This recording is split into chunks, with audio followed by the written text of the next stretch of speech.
Welcome to the Inclusion Solution Live podcast from the Winters Group. On this season of our podcast, we're taking a deeper intentional dive into the chapters of the Winters Group's new book, Racial Justice at Work, Practical Solutions for Systemic Change. I'm Gabby Gonzalez. I'm the marketing and PR strategist here at the Winters Group, and I am live with Mary Frances Winters, our CEO and founder. Hi, thank you, Gabby. It's good to be with you all today. Welcome to our podcast for today.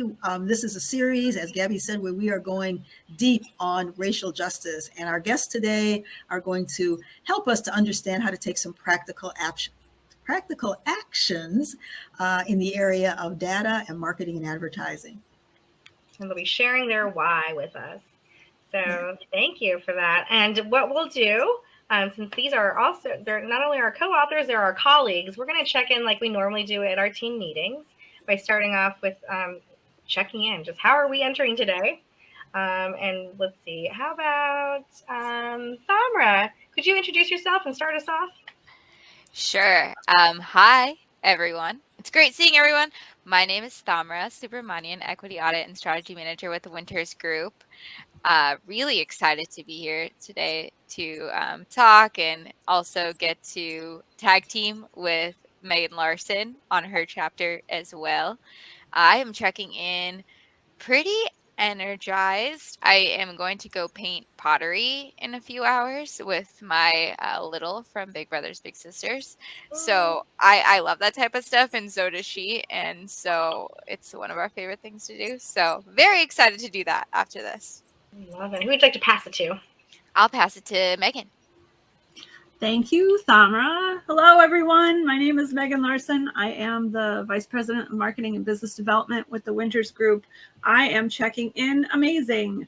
All of the buzz and the feedback that we're getting on the book has been amazing. And I'm so excited to see how people are really connecting with this material, and really it's helping make a difference in the job that they do every day in this very challenging, difficult, fatiguing work that the practical solutions and tips that we're going to be talking about throughout the podcast and throughout the book that are really resonating with people. And that gives me so much joy and energy. So that's how I'm checking in today. And I will pass it to Mary Frances. Yeah, thank you so much, Megan. I am checking in, really delighted to be here with my colleagues, feeling really energized, as you say, about the book, about the work that we're doing, and just feeling very much at peace. So it's good to be here. Yeah. So Gabby, I don't know, you didn't check in, did you? Oh, no, I did not. I'm getting we're a little cold, so I was saving my voice. But no, I'm checking in even with this little cold where you might hear a cough here and there, or maybe me sipping on some tea. I'm still checking in energized as well, because this is so exciting, this book. Just that we have, there's 13 of us who contributed to it. We have all this practical advice that we are so excited to share. So, I hope people just keep coming back to listen more and to also pick up the book, because it's got such great advice. So with that said, as we mentioned, today's show is based on at least our two authors here, their why for their chapters. So yeah, let me just set the context a little bit too about how these two chapters connect. So Thamara is our data guru at the Winters Group, and she's going to talk with you about how we have not really interrogated our data. And Megan Larson, our guru in marketing, is going to talk with us about gatekeepers in marketing and advertising.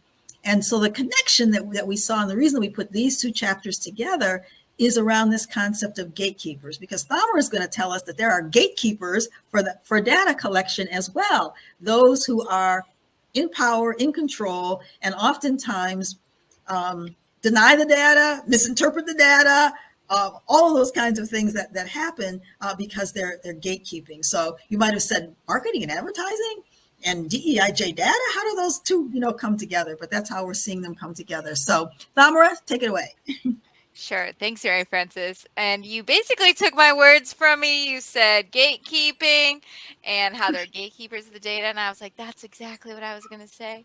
Well, then you But say it. Tell us about yes, it. I will. So essentially, the why behind my chapter is that data is just something that is so important to all of us, no matter who we are in any industry. We're always looking for data, but what we define as data and what we think is data is not necessarily what actually could be data or what actually tells us about people in the world, about all these groups in the world. I began to write this chapter mostly from my own experiences. First in college, when I realized I was part of a group that was all about AAPI disaggregation of data. And I only joined that group because it's an AAPI. And I was like, oh, I'm South Asian. I should be a part of this. I didn't even know what disaggregation meant.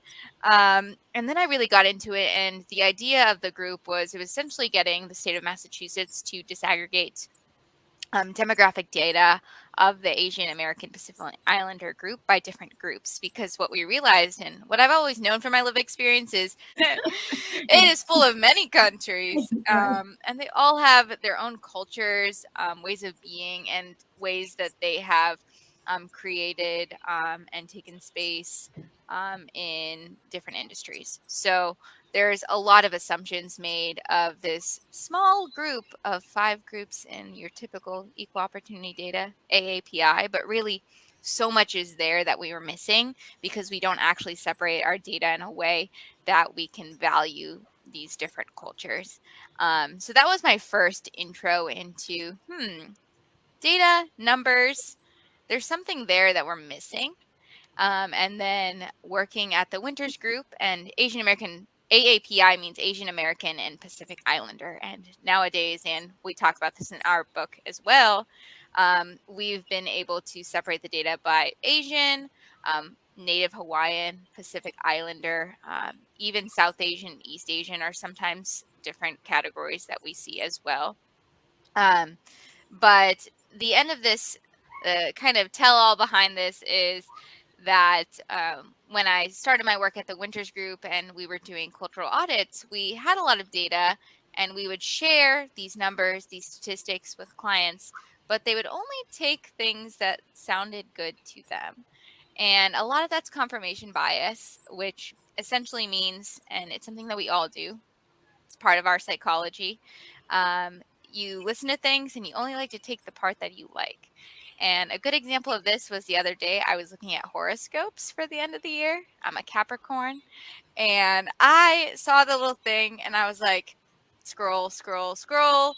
None of this is like me. But there was one part where it was like motivated, dedicated. I'm like, oh, that's me. And then shared that with all my friends and family. And that's exactly the kind of thing that we do in DEI data and in data across organizations and businesses. We like to find things that affirm how we feel, affirm maybe the biases that we have that we don't know, and then use that as the truth.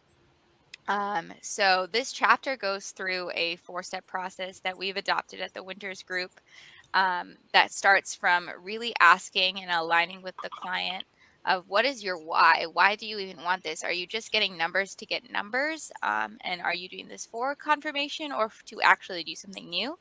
And then we work through qualitative and quantitative methods that actually tackle the root causes of injustice. So not just asking, do you like working at this organization? But rather, what do you like about it? Are the policies inequitable? Do you like what about the culture makes sense to you? What do you experience? So this chapter goes through a lot of those things. And when I was reading Megan Larson's chapter, one of her subsections was, it's all about capitalism. And I was like, oh, I love this. This is hilarious, because I was also thinking about when we think about numbers and data and how our data points, what we should value as data should actually represent our lived experiences. And it immediately got me thinking about the stock market. I'm not an economist. I don't really know much about it. That's my caveat to this. But I know it's about supply and demand. And people get to choose based on what they think is potentially going to have long-term business success or revenue success. But who are those people who gets to choose if this is going to be highly valued of an organization or not. And I think it's really funny because we think of the stock market and like stocks as a very quantitative measure and something that we have to stick to these numbers. We can't do anything. But really there's so much behind it that is perceptions and lived experience, but it's only the lived experience of the people who get to make those decisions. So mostly white people with high SES, people who have more power in the financial industry get to make these socioeconomic status is SES. Socioeconomic status.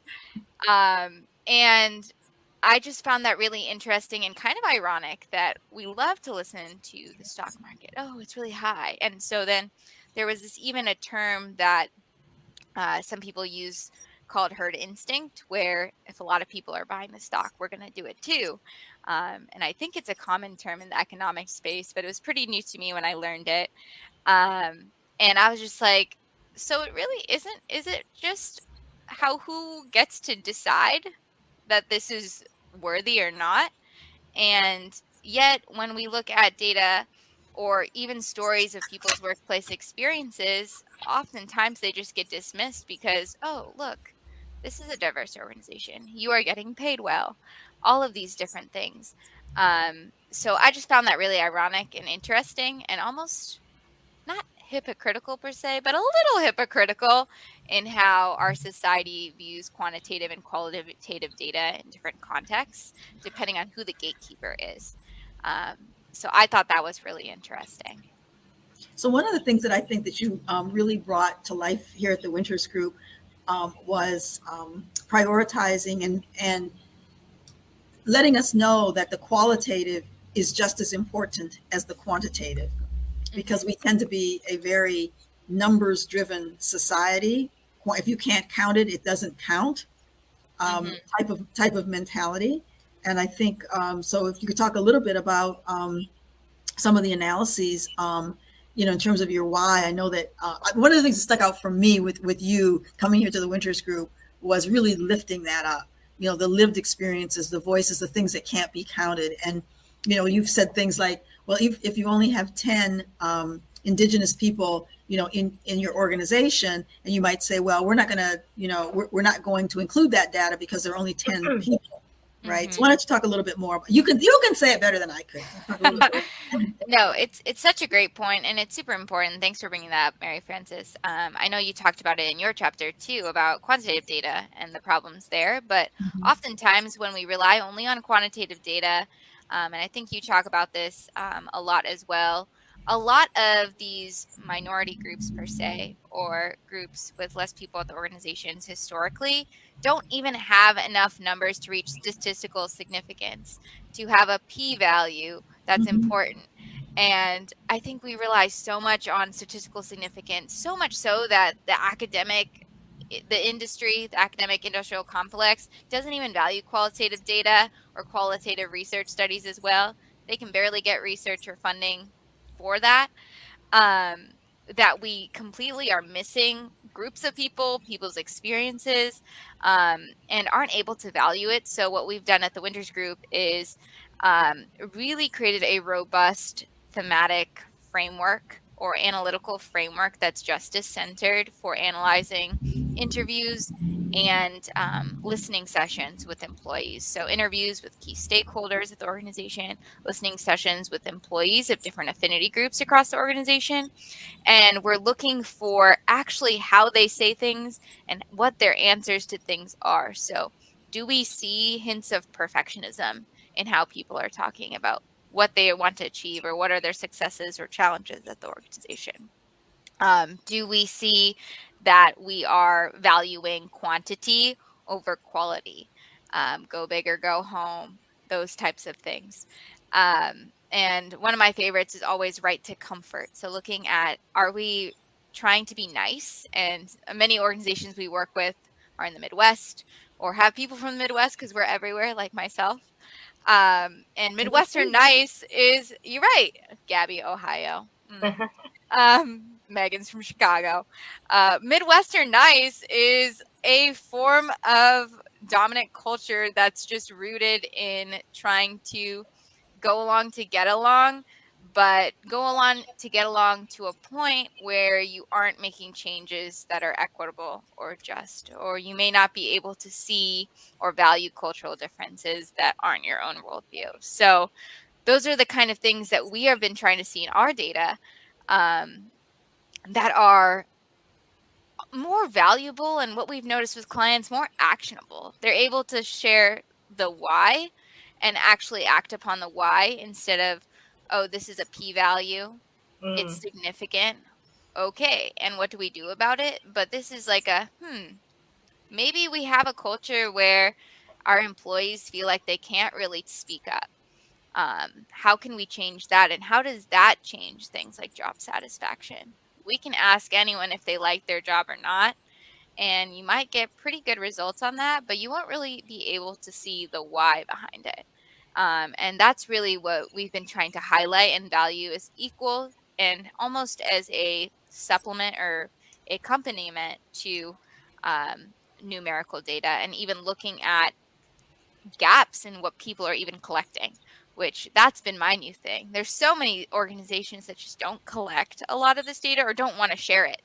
And what does that say about the culture?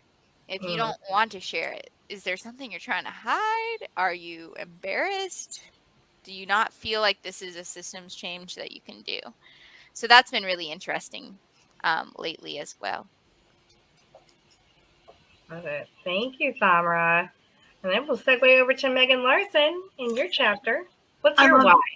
I love that, Thamara. Every time I talk about what you do, I say, we blend the quantitative and the qualitative because you have the data, but then the qualitative tells you why it matters. It tells you the story behind the quantitative number. So I love that. I think for my point, marketing is so fast paced. My why is marketing is so fast paced now. It's real time. Everything is reacting in real time. So we have this long-term strategy or even medium-term strategy, and you are reacting to things as they come up because the world is changing so fast. And with, 24-hour internet and news and all these things, you can't afford to wait. So from a marketer's point of view, you are the best. Even the best marketers, you're still reacting a lot of the time. So you are relying on your base self, your default. And to the idea of gatekeepers, most of the people, the marketing and advertising, even the government space, people that are creating these narratives, creating these stories, have been affluent, white-sized men, right? So those are the people that are gatekeeping these stories and these narratives and controlling the power of what people are told, what information people have access to, and, what people might end up believing. So even when I was doing research in this chapter, even your marketing and advertising programs, like equity is not built in. The idea of inclusion and equity and justice is not built into the program. Ethics aren't even built into business or marketing programs. Maybe they'll have a seminar or it'll be part of orientation, but this is not embedded in the work that they do every day. So that's one of the reasons, Thamara, you mentioned capitalism. That's one of the reasons I put it in the book, because that's the whole point. Your job in marketing is to sell your company, to sell your product, to sell your service.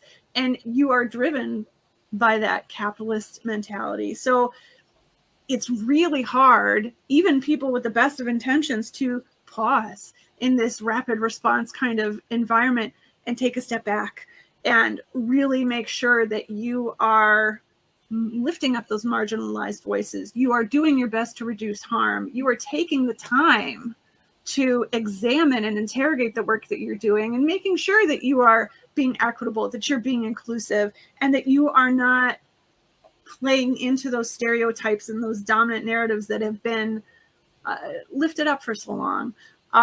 One of the examples I have is it's really hard to market. Just not only the world changes so fast, but marketing technology changes so fast too. So we're constantly trying to either learn how to use this new platform, use this new software, use this new technology, or we're finding experts that have that experience, right? And a company that I was working for at the time, we wanted to do some targeted ads. We had this great new product that we wanted to launch, and we very specifically wanted to target certain people. So we hired this wonderful expert. She was amazing. She knew how all the platforms and the technology worked. We brought this great campaign, and then it flopped. And we're sitting there going, what's going on? You know, we have all our demographic data. Is it the design? So we're changing the design, we're changing the copy, we're iterating, we're testing, and it was going nowhere. And we ended up sitting down with the platform that we were using to run all these ads. And it turns out they had been posting our ads on mobile games. And that is not where our audience was. It's not where the people that we wanted to talk to. And we're like, how did this happen? You know, we're a business. We're trying to sell this widget, this thing over here. Why would you put this in a video game or in a mobile game? And it's because that's where the algorithm put us. We have no control over who is going to see our ad. And we had been very methodical and intentional about this. And we still got put in a mobile game. And that's one of the points of this is we hired an expert. We were very careful about what we did, and we still ended up where we didn't want to be. And that can turn into you're on a weapons site, or you're on a hate site, or you're on some forum where people are saying things that absolutely are antithetical to you personally and to your brand. And it's so challenging and so difficult from a marketing point of view. Even if you had the best ethical training and you had the best intentions in this, the gatekeepers make it so hard for you to do what you want to do. There's just so much invested in controlling that narrative, into controlling what you're allowed to say and where you're allowed to say it and who's allowed to see it, that it's so important for us to lift up that this is not okay. We are not going to accept that these are the people that are going to have control over a narrative that so many people rely on. So many people use social media or the internet to get their news, to be informed, to make their connections with people, to have a social life, right?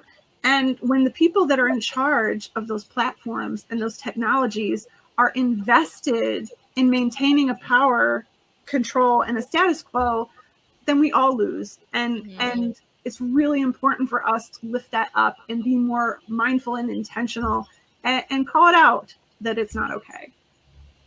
100%. It's so powerful. I remember watching Spider-Man from not too long ago, where they actually showed a Filipina Lola for the first time. And I felt so seen. And it means a lot, you know, to see yourself reflected in the popular culture.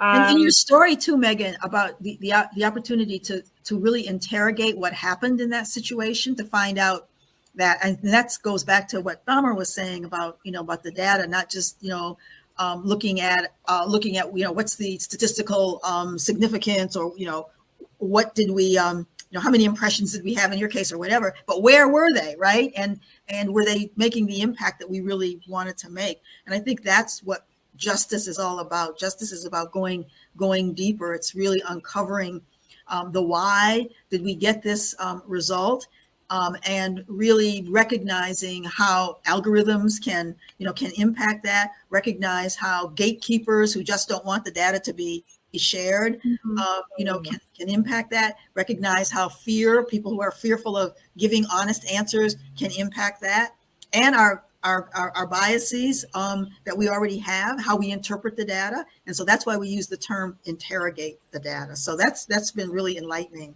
Really great. Thank you. That's a great point, Mary Frances, that the fact that we were able to do that, we had to demand a meeting with the platform to be able to get that information. It was not standard in our account. We actually had to demand a meeting and work our way up there to get that information because they didn't want to provide it. Right. And that's how you get to justice, right? It's correcting the harm. That's what we've been saying this throughout these podcasts. Podcast episodes, it's really about correcting the harm. You can't correct the harm unless you have the courage to challenge the status quo.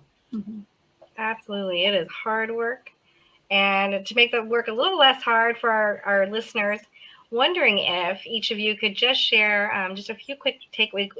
What would you want readers to walk away with after reading your chapters? Thamara? Yeah. Well, I'll focus on this chapter specifically because we're talking about it now. I'd walk away with it with, the next time you're in the workplace and you see a statistic or you're looking at your own data or your employees and how they feel, think about interrogating, as Mary Frances says. Interrogating, how did we get that? Where does data come from? Who was actually involved in this process?